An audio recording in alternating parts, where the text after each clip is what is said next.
Hello, and welcome to another episode of Scavenger Life. This is episode number 138 on scavengerlife.com. Now, last week we got a comment from a reader who said that he consistently bought inventory on eBay and then resold it for a very good profit also on eBay. So we were very curious to hear his technique in actually successfully buying on eBay and then reselling on eBay. Today, I'm with Chris the Coin Guy, who got in touch with us through our blog in the comments. And, we love to do interviews like this because we would have never found you if you hadn't kind of popped your head up. And I guess what's interesting about you is that you say that you buy a lot of your inventory on eBay and then you resell it on eBay, which to me blows my mind. Like, I've always said that that's not possible, but you say it is. But let's just start with how you started doing an eBay store, because I think for a lot of people that's always interesting how you got started. I started as a retail manager for a big corporation back in 2005, and ever since I started, I just wasn't happy with it. So I really wanted to get an extra income going. So I turned to eBay. I joined eBay in 1999, and in 2007, I made it a part-time income. My first step really was I just thought about a niche I wanted to do on eBay, and I'm just like, well, what could I do? Right. So because you started so early in 1999, just briefly, do you think eBay has gotten worse or improved, or what do you think it's been like between those 10 years of it starting till now? Well, the main thing that I've seen is the traffic has definitely gone down. I think people are definitely more trusting in eBay, even with that thing that happened a few months back with the password. Definitely the traffic is the main thing that I've seen gone down. But I've also seen my conversion rate go up. Okay, so then if you have a job and then if you're doing eBay part-time and then suddenly that switch got flipped and it's now full-time, right? Yeah, it's funny. In 2007, I just jumped in full. I gave myself $3,000 for an investment.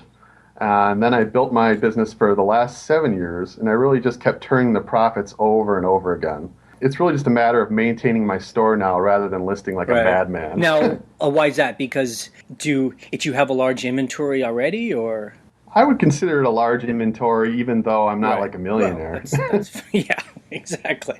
Well, I think that's the interesting thing about all of us eBayers. I know at least it's for us. Like, we aren't trying to be millionaires. We're just trying to buy our own time so we don't have to, time clock it. So that makes us feel like a millionaire, Let's get into the reality of it's your store. And just so everyone knows, we're kind of keeping you a little bit anonymous because you don't want to it reveal some of it's your secrets. But I have seen it's your store and can verify everything you're about to tell us, which is interesting.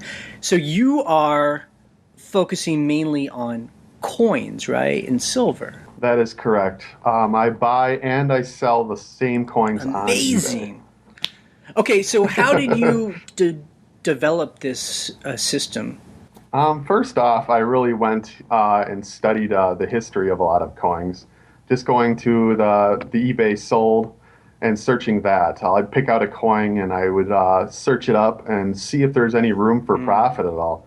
And then then like any other buyer, I would put it on my watch list. And so were you already a coin guy, like interested in them? No, I wasn't. I love history. And that's why I really thought that would be a good idea. It's cheap to ship, it's high value, and it's easy to store. It makes sense. It's never thought about that, but that does make sense. And it's like you said, I think a lot of it's new people don't understand that just searching eBay completed items is really often 90% of the research anyone needs. So can we go into the specifics of how you buy? Why don't we start? It's with all the coin stuff. So what is your process of finding these coins online and buying them for cheaper than what they're worth? This is key. To even go into that, I have to actually cover one more thing. And the reason for that is because it drives around everything I sell. And it's about using human emotion to your advantage. What I mean by that is you're buying items like antiques, spiritual items, branded items, pet items, Yep. coins, historical items, or Mm-hmm. military items. And the purpose of this is because people do not put set Hmm. values on these items. You get to ask whatever price you really Right. want. So how do you mean? Because people don't it's know the price of it? The reason for the emotional value is, well, a good example would be a figurine of a wooden statue that's Catholic. Right. We'll just say it's from the Right. 1940s. Well, maybe that was sitting on their mantle Uh, back when they were a kid, and they really want it, and they don't even know a value on it, so that you just throw up a high I value, and they're got going to you. buy it Yeah, no matter absolutely. what. I mean, I think when you say emotion, I guess we use the word, yeah, like it will often, like people that buy stuff from us, it makes them think of something from their childhood or from their parents. So yeah, same kind of idea. Okay, that's really what I wanted to go in is the human emotion because that really plays onto how I sell Okay. on eBay. Okay, first off, for my eBay, you had to pick a niche, and I picked coins because, like I said, it's a high Right. value item. It only costs $2.11 to ship anything under $300, and after 300, I just do signature confirmation. I don't even insure anything because most of these people are return Right. customers, so I already know they're not going to Okay. mess with me. So, but I mean, let's talk because I feel like I want to start from like step one and go it forward. So you're at your computer and you need to buy coins. So how are you looking for coins online and how are you buying them online? What I do is I search Okay. twice a day. I got a list of certain types of coins that I want or Okay. like to sell, and I go through that list. It takes about, I would say, 30 minutes, and I just do it while I'm Yep. drinking coffee. And then I'll do that same search at the end of the day to see if anybody put up any of those coins And so during the how day. many? Hand me a number for how many things that you're having to handle at one time. Like 100 items, 50. I usually average about 80 Okay. watched And items. so these are normally auctions. They're only Only all auctions. I only buy auctions and I only sell see, fixed I price. because this is obviously my thing because I hate auctions. So I love that you're kind of proving the point that people who sell in auctions often are under selling their items, and then you can sell it for more at fixed price. Yes, that is definitely the case. People just don't understand. Like they put it on auction and they're not going to get what they want most Right. of the It's just time. it's almost like people get addicted to it like they do it a Vegas because one time they had a hot selling item that sold for more than they ever thought they'd make. They just assume like that's going to happen again and again. No matter how many times they put up auctions and it doesn't sell for that much, they keep wanting that thing to happen again. Yep. Okay, so and you also buy at like other sites too, right? It's not just eBay, or is eBay what you kind of focus on? eBay is pretty much my Yeah. number one, but I also buy stuff, coins on Yep. Bonanza, Etsy, Yep. 11th and Main. I haven't bought any coins on Amazon, but that only started Okay. 2 months ago. They started picking sellers to sell coins Okay. on their So site. just so people are clear what we're talking about, because this is the kind of the hook that got me interested. You're buying an item on eBay, they mail it to you, and you sell the exact same item on eBay, and you're making like a 50% profit, right? I mean, is that what you're saying? Yeah, that's correct. I'll go Yeah, over the go for process it. right now. Go It's pretty for it. crazy. When bidding online, I use a certain method. Basically, in the last 4 seconds, I'll confirm my bid, and basically that is one of the easiest ways to win an auction. That accounts for any delay because sometimes there's a delay between you hitting confirm and the actual auction ending. So it makes sure that you get your bid in, is what Wait, I'm so saying. is that a snipe program, or that's just a manual bid? No, I do a manual bids because I have a smartphone and it beeps the last 15 minutes, so I know my auction's Gotcha. ending anyway. Okay. So in a day, are you always managing these? Like every hour there's an auction that's ending and you're having to handle it? You would think there would be a lot more, but I would say on an average day, there's between 10 and 20 auctions Okay. ending. And then are a lot of them ending like late at night? I mean, are you up all day long doing this? Well, the thing is that's the great part about this is people, if they were smart, they would end all their auctions at 7 or Right. 8 p.m. but they're not. So that ends all over the board. Like it could be early in the morning, or it could be like 2 a.m. at night, and then you get the coin for So super are cheap. you up at 2 a.m. Awaiting, hoping an auction ends? It totally depends on the Gotcha. spread. If there's like good profit to be made, like $100 or Right. $200, it's definitely worth me waiting up. But if it's like Are $50, no you way. often just out and about, like in a Walmart, and the auction is ending, and you're just like in the ice cream aisle doing an auction? Oh yeah, I've been at Goodwill many a time Yeah. scanning books or something for FBA, and yeah, my auction's ending and I'm trying to bid. And is there a percent? So, what percentage of the auctions that you're engaged in do you actually win those auctions? Well, that's the key factor right there. Is I pretty much lose probably I would say Okay. 70%. That's a Right. ballpark figure, but I would say I lose 70% because there's just no profit Right. to be made. So I'll remove those from my watch list, or I won't even bid because it's just not So worth my there's like a time. price point that if it gets above that, just stop it watching it because it's a waste of time, right? Yeah, I'll go into Yeah, that go right for now it. for you. When bidding on an item, I use the 50% method, plus $10 for any item under Hmm. $100. Basically, I'll search, and if there's 50% profit to be made, what you do is you add $10 onto your final Hmm. bid price. So a good example would be if it's $100 item, you want to get it for Right. $60 because that would be 50 plus 10 would Right. be 60. Okay, if the item is $100 plus, you have to do the 50% margin method plus Mm. $20 because it gets a little bit more Yep. competitive. And the reason you do this is because you're just going to add that $20 onto the buy it now Hmm. price later. So you do the 50% markup plus Huh. $20. Now, why do you do the $20 or the $10? Because that's a final value fee on your end. I do it because it just to up I my got you. margin, and I know that people are willing to spend Got you. 50% or a little bit more on an item they think is worth a value of Got you. Okay. $100. They don't want to spend $100. They want to spend 50% Gotcha. plus I 10. understand.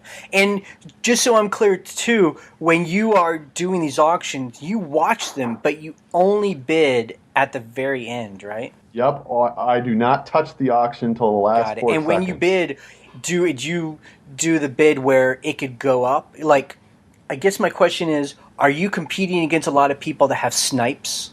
Oh yeah, you definitely see the snipes come in, but what you have to do is you have to keep that emotional Right. value out and not change from Right. your calculated risk.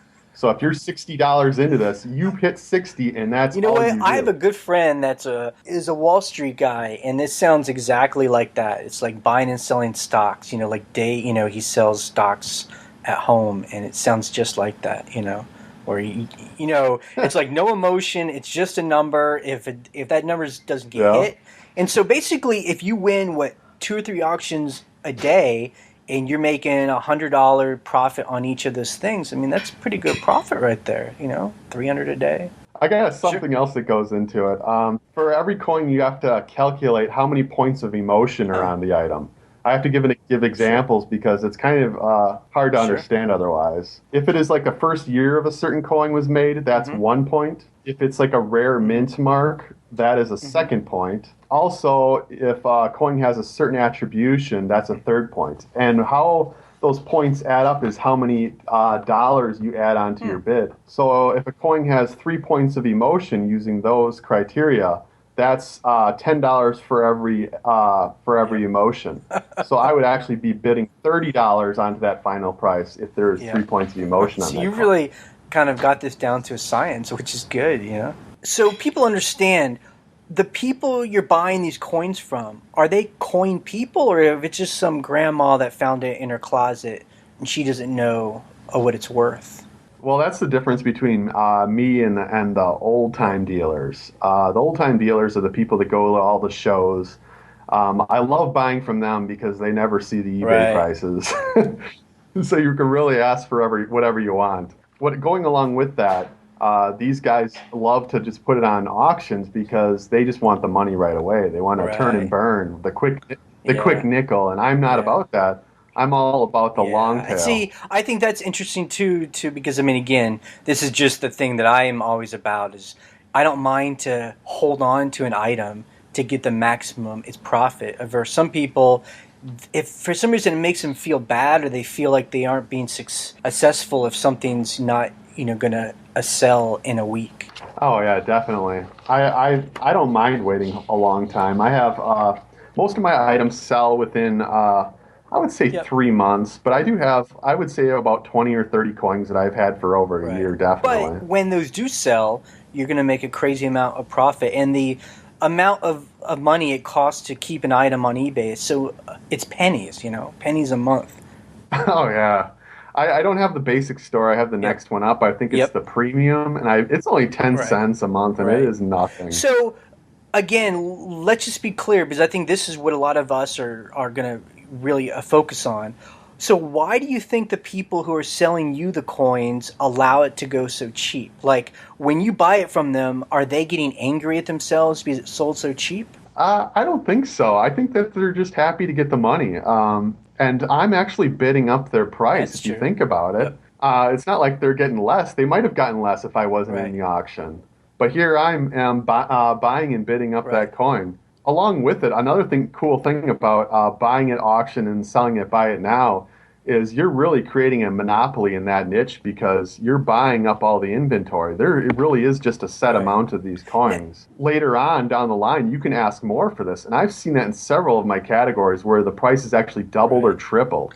This is interesting too. On the other end, you're buying an item on eBay. It gets mailed to you and you sell the same item on eBay.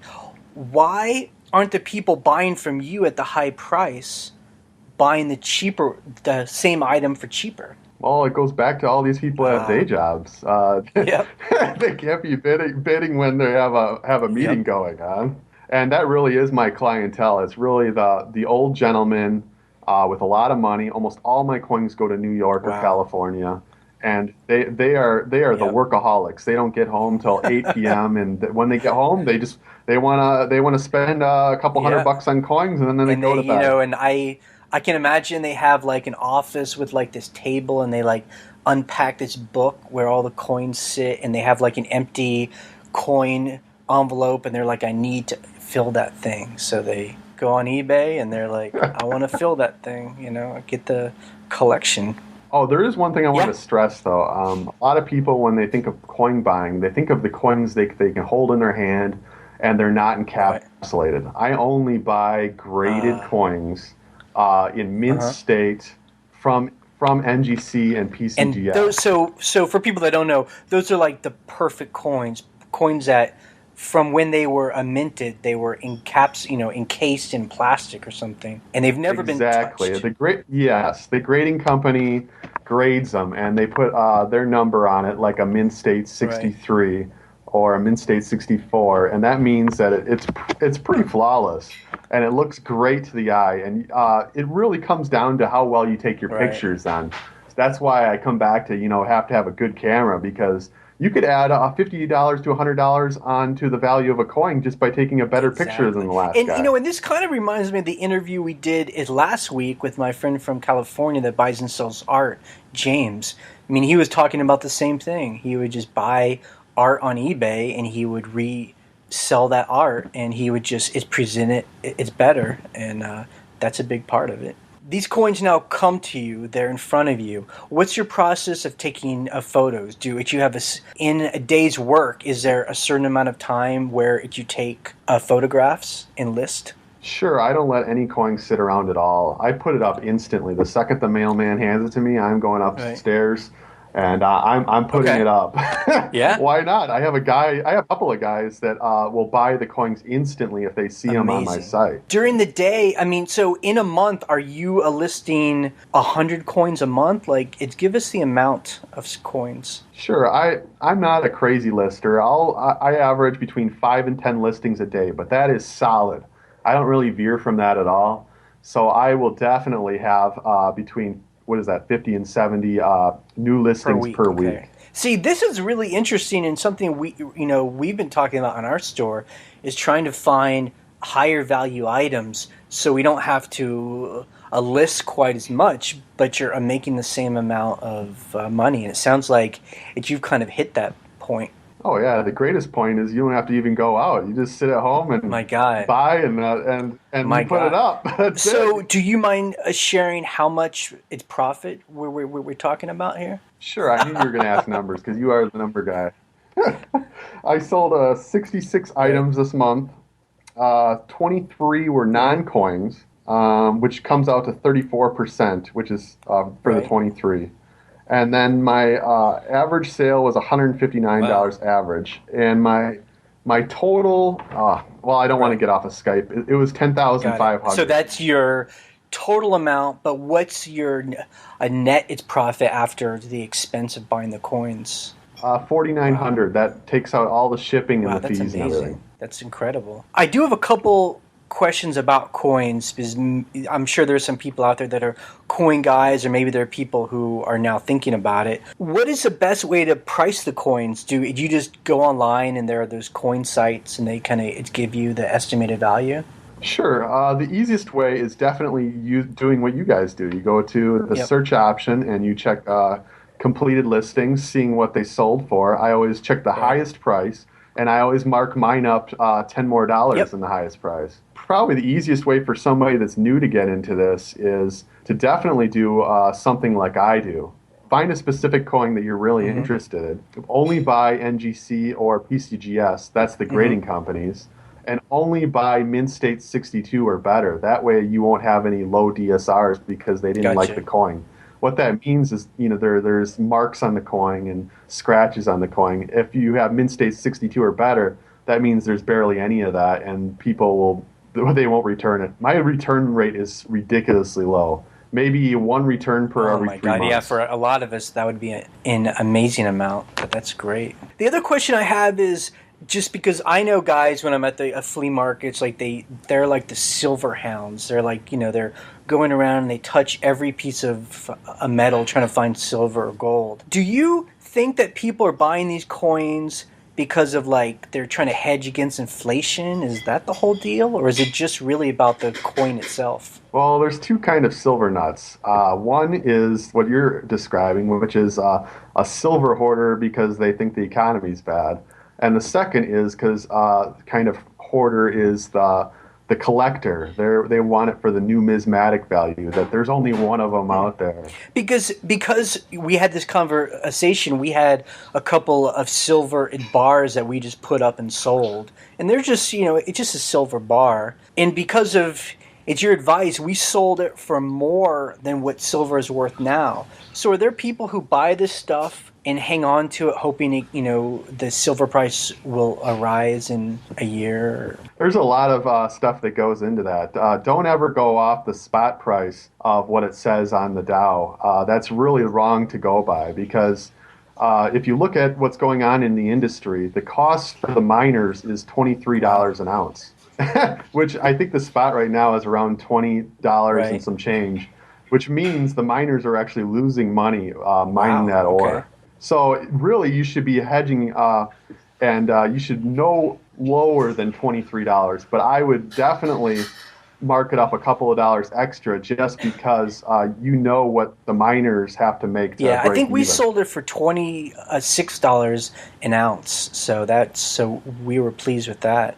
But it's interesting though. Are people then holding it because a silver was up to I think $50 a couple of years ago, right? Yeah, that is correct. It was around $50, but when it comes to numismatic coins, that really doesn't change how much you sell the Ah, numismatic coins for. It just means that there's more traffic and got you. Now, real quick, buyers. when you use that word, that's just the kind of coin. Numismatic really just means that it's an older coin and it has I got historical you. value. We had found a little old coin from like 200 AD or something. And when I looked up the its value of it, it's not really worth anything. I think it's interesting that the age of things don't always affect the cost of it.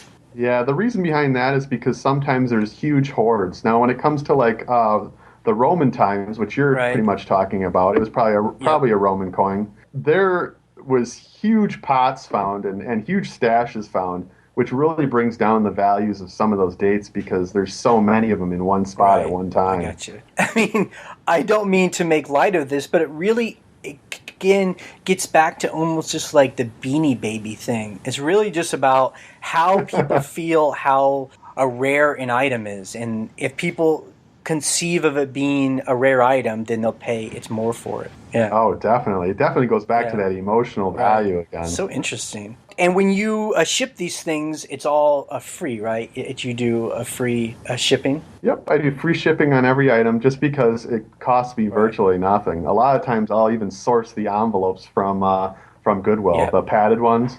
And so really it's about scavenging for like the shipping materials. And then it only cost me like $2.11 to ship 4 ounces. That's it. So you aren't ever, I don't know, concerned about if you send a $300 coin in just in a padded envelope, if you aren't afraid of it getting ripped open or stolen? The key to that is not being stupid and putting coin dealer on the front of the envelope.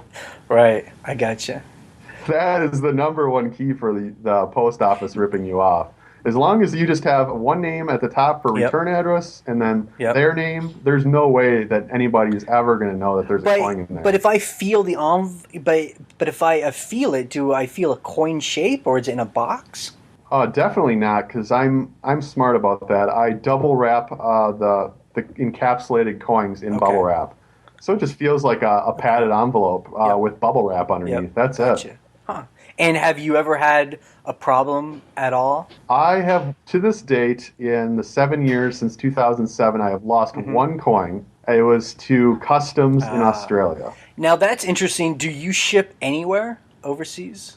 I ship the global shipping program, and yes, people across the world do. And eBay will guarantee those coins? They do now. I don't think they did at the beginning, though. What percentage of its customers are overseas? It's about 14 or 15% last time I checked. I mainly sell American coins, so that kind of like not too many people are interested in American coins overseas. That's interesting. I had no idea.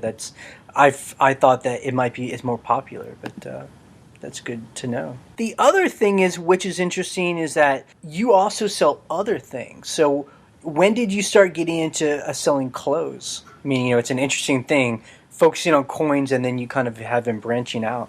Well, in April, I got laid off from my full-time job, and I took a severance package. So I went full-time in April, and you can't source a million coins per day off eBay. So basically, I had to stretch my time into other things to find other profitable items too. And the way I've done that is I go to thrift stores for the high-end clothes. I won't buy an item unless it's $40 plus so high-end is what, like, it's named some brands that are interesting to you. Like Tory Richards or Bugatti or, just the higher-end brands where people are willing to fork out that money. Also, I spend a lot of time at the antique malls because I tend to find a lot of underpriced items there. God, that's so interesting because maybe I just don't have the right eye, but every so often, if we're like in a shopping mall and we see an antique mall, we'll like wander through, and I'm just like, I never find anything. So, you definitely have to. So, what kind of stuff is found there? Well, when I go to antique malls, there's like I said, I like to buy similar items for my eBay store. So I'll buy like other items that old men like. We'll one day be old men, but yeah. That is true. So I like to find old cigar ashtrays because anything over like 3 pounds in a cigar ashtray is worth at least $50. It goes by the poundage for glass. That's so interesting, huh? And you don't find that the prices people put on antique malls are too high? Because I find a lot of those people seem to search for their prices on eBay, and then they want eBay is prices in an antique mall. You just got to get smart and be smarter than them. A lot of people think ashtrays are dirty old things that nobody wants, or like your wife does. She likes playing cards. Well, they won't mark a deck more than $3, even if it's 100 years old. There. That's so amazing. And do you ever have a problem finding inventory? I do occasionally. eBay goes in spurts for auctions. Like one week I'll be spending $5,000 off my PayPal account, and the next Yeah, on coins, and then the next couple of weeks I won't find anything, and I'll just be like, ah, Wow. dang it. Okay. So I think that's interesting for people to hear is that you do have a thing where you sell coins, but you branched out because you kind of need something else to balance it with. Yeah. Well, yeah, it's all about the freedom though, and yeah, you got to have something else to do. You don't want to look like a Yeah. total bum. Huh. Are you slowly branching out into other things, or do you think you'll kind of keep it's within a certain categories? Oh yeah, I'm always looking for the next opportunity, and going along with that, I set my goals higher Right. every month. So my goal for next month is to do Mm-hmm. 11,000. I constantly up the value of the coin I buy. So I started out, with $50 coins, then I moved to $100 coins. Now I'm into buying coins for $400 and selling them for Wow. 600 to See, $800. that's really interesting because we've been talking about that too, about being willing to invest more in items, but being able to sell them for more. So Oh yeah, I don't mind spending $400 if I can make now 800. we always like to be honest and we like to learn from its mistakes. Have you ever been burned on a coin or on a sale? I think I can count them on one hand, Yep. maybe twice. Most of the burning comes when people don't describe a coin correctly, and I find that there's like a chip or a Yep. crack in a case, and that really diminishes the Gotcha. value. And do you then send it back or do you just eat it? Oh yeah, almost always I Yeah, return it to them. gotcha. Yeah, well, that's good. Yeah, so I guess that's the good thing is that we all have problems, but then you just learn from them and fix them. Because you've been on eBay for so long, how you develop doing taxes? Taxes, I use what you guys use. I use Yep. Outright, and I use my Yep. PayPal debit card. It works Yeah. great, and I just try to make sure I burn out a lot of the clothing before the Yep. year ends. I try to do that with almost all my stuff that's Yep. non-coin related. So if it doesn't sell by the a year, and you just mark it all down and just try and sell it. Yeah, like I'll run crazy sales like towards November and December just to burn Right. it all out. Now, we haven't talked about storage. Coins I'm sure just fit in on a table, but how about all the other stuff? No, actually, coins fit Is in a safe, but other than That's true. that. Yep. But other than that, yeah, I have two large storage closets for Got my it. other At stuff. home. Yes. Gotcha. And then did you just have like a bedroom that got turned into an office? eBay room? Yeah, actually, I have something called the Man Yeah. Cave, and that's where I do Huh. all my listing and all my eBay stuff is. So this is the other thing that's always interesting to me. So if you had like a full-time gig for a long time and now it's your full-time eBay, what do friends and family think about this? They've actually come around to it because they see the Yep. numbers that I do, and they're like, "Wow, that is just Right. amazing." At the beginning, though, they definitely were like, "Well, why aren't you looking for a Right. job?" And you're like, "Well, I don't Right. have to." And then I take it you have a wife or a partner who is very cool with this. She wasn't, but she's definitely come Huh. around to it, and she's like, "Well, I can't make that money in my job, and that's just amazing that you can still do that with Now, is there eBay." any idea of her becoming a partner in eBay with you so she can quit her job? Well, it's funny you bring that up because after seeing your comments on your blog, I think it's Huh. possible now because our main concern was definitely the Right. insurance. And I saw that you guys had chosen Obamacare and it Yep. was affordable, whereas we were just using her insurance Huh. through her work, and that was like our main thing. We need Right. insurance. Yeah, I mean, really, I encourage anyone. I mean, putting politics aside, just go on healthcare.gov and you can just shop around. I mean, that was the whole point of the website is that, you could do comparison shopping, and I found it very affordable. So I really feel like, that is a very beneficial thing for people is like us who don't want to get attached to basically employee sponsored healthcare. Oh, definitely. Yeah. I have a couple questions for you and Yeah, go for you it. and Ryan. Have you guys gotten your store professionally redone? We have not gotten our store redone just because we know enough HTML to be dangerous, and so we've just always made our own headers and stuff like that. But that's interesting. I may look into that. Yeah, it doubled my Huh. conversion. So I just thought maybe it might be worthwhile to you.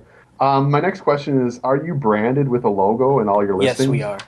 I mean, when did you say Okay. that? Did you mean like every item page has like a brand on it? I'm more talking about branded as in your store logo or like just a way to click into your eBay store, like right off that listing. Absolutely, yeah. So when people get into a listing of ours, we make it feel as if they're in a store and they can click on other items is within an item page, if that makes sense. Yeah. Okay. And I just really wanted to bring up to you guys because I know you guys don't do other Sure. platforms. I do Amazon, Bonanza, and Huh, 11th and okay. Main. Out of the all of those, I really do think that you should try Huh. Bonanza. But I wouldn't recommend it for every store. Anybody with less than 500 items, don't disregard Because they this. should But when you focus on one thing, right? Yeah. Yeah, you should focus Right. on eBay. But if you have more than 500 items Yeah. like you guys, what it does is it's pretty much no work involved on Right. Bonanza. You press one button per day on Bonanza that says update Uh listings huh. from eBay. And then it brings all your eBay listings in, and if anything's sold on eBay, it takes those listings Get off out of Bonanza. here. It's Wow. so We easy. we had heard about Bonanza and I think we tried it in the very early days of doing eBay and then we just figured eBay was so much better, but maybe they've improved over the past 4 or 5 years. It's gotten a lot better because what they do is they kick all their listings out to Huh. Google, and Google puts it on their I think it's called, I don't know if it's Shopify or Google Shopping. Anyways, that's where you get all the traffic from, and with your 34, thirty-five Right. hundred listings, you'll definitely get sales, and it's And how so much do they easy. charge? It's I think it's by year, so they break it down to like $18 a month, but I think that comes out to like $200 a year, and you pay it And do up they front. charge you per item sold? Like final value fee? There's no listing fees. It's just that flat $200 Huh? for the year, and then they have a final value fee of like six Huh. percent for the And item then is itself. everything through PayPal? Yep, it's Huh. through PayPal, or if you have an Amazon FBA account, you can check. They can check out Huh. through Amazon, and then your money gets Wow. deposited into your See, regular that's bank really account. interesting. Like, if I learned anything this whole time, that's the one thing I'm gonna look into. So that's because, I do want to bring yeah, up one more thing sure. besides Bonanza, though. I am definitely not an Amazon FBA So we groupie. kind of talked about this some before we started talking, and I talk about it without a lot of knowledge because I've never done Amazon FBA, but you have done Amazon FBA. Break it I down for have. us. Okay, it's worth it if you can get items for under Okay. $3, and if you sell items more than that are worth more than So then you need $20. to get like a 300 it's profit on an item. If Okay. yes, if you do not get an item over $15 or $20, they will take half of the profit in fees and Now, what shipping kind of fees. fees? Yeah, because I've always tried to figure out those fees. So they charge you a fee to ship it to Amazon's warehouse, right? And to store it. And then they take a cut when it's sold. And then they get Yeah, go. it costs about $7 to $10 to ship a box to Right? Amazon, and then it depends on how many items you have in your Amazon account, but it's roughly between I would say $10 and $20 a month for storing your stuff Right. there. And then there's that $40 fee for the Amazon Seller Pro account. So basically, my fees, flat fees, if I don't sell anything, is 50 or Got 60 it. bucks. I'm going to kind of now be the guy who likes Amazon FBA. So, from what I hear, the good thing about it is that if you can buy a lot of the one kind of inventory, so if I can buy 100 of one thing, that's really good because then I just throw it up there. It's really easy and then it sells really fast. I mean, does that make sense? Well, really, for you and I, we're not like a Right. big gamer. What I mean by that is we don't have tens of thousands of dollars to Right. arbitrage with, so we're immediately cut out Got of it. that game. So we have to find the one-off items at thrift stores or wherever you can find it, maybe even at Right. garage sales for new items or used items that have listings on Amazon to Gotcha. sell it. Yeah, I mean, I guess the people I follow that do Amazon FBA, it sounds like they talk about its credit cards, and they float the inventory on their credit card. So they'll buy $7,000 worth of inventory in a month on their credit card, and then they supposedly make enough in a short amount of time to pay it off, I, you know? I would definitely say don't do that, and I'll say why right now. There is more Amazon sellers Yeah. than ever, and it's always the Yeah, race to the bottom exactly. now. That's the thing when guys like you and me are buying. Basically, it's one of a kind items. So so there aren't a lot of people competing on this kind of items that we sell. But if you're just buying things that anyone can buy at TJ Maxx, I'm amazed there aren't more stories about that, about people being caught where they buy it thinking they're going to sell it for $20, but by the time they get it to Amazon, 100 other people have done the same thing, and now suddenly everything's being sold for $10, and then they get caught in that price change. Well, I would say that's true for 9 months Yep. out of the year, but when it comes fourth quarter, you can pretty much put a price Really? on anything. Yeah, you will get burned if people are trying to make $2 or $3 Yep. per item, and they're spending thousands of dollars on their credit Yep. card to do it.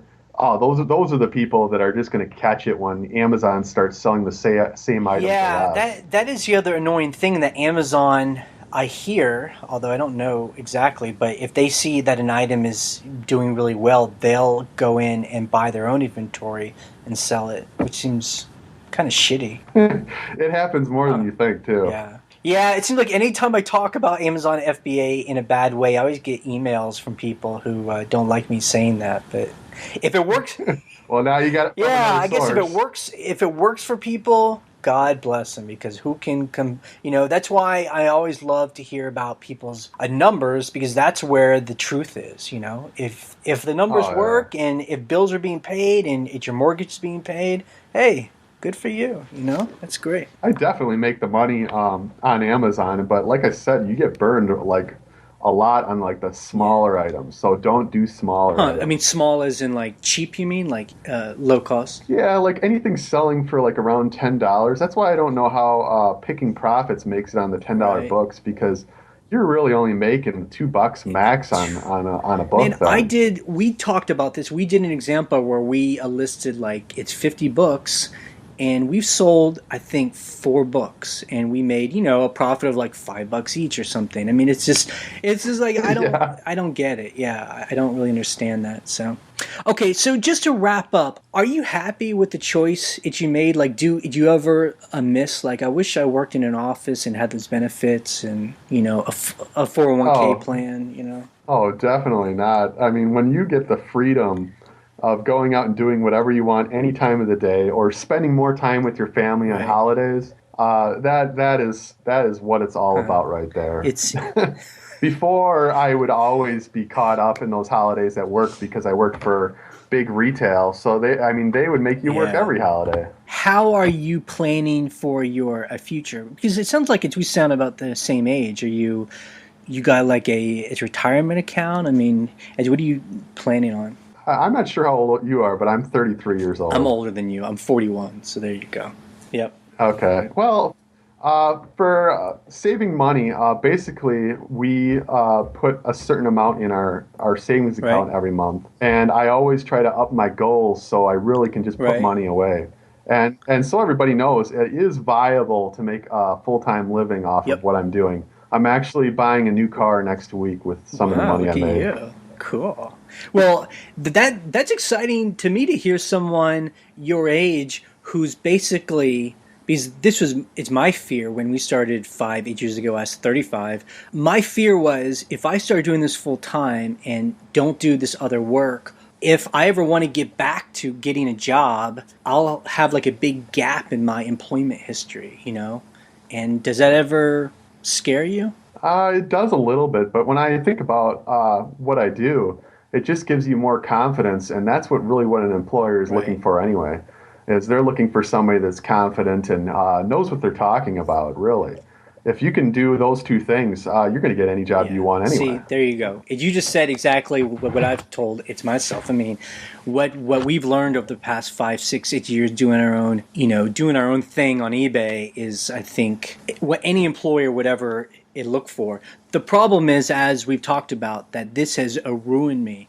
I don't think I could ever work for somebody else, because I like making my own decisions. I like working on my own time. I don't think I could ever have someone tell me what to do again. I definitely agree. Anybody that goes full time eBay or Amazon will never want to work for a real Yeah. job again. Cool. Well, Chris, I really want to thank you for talking to me.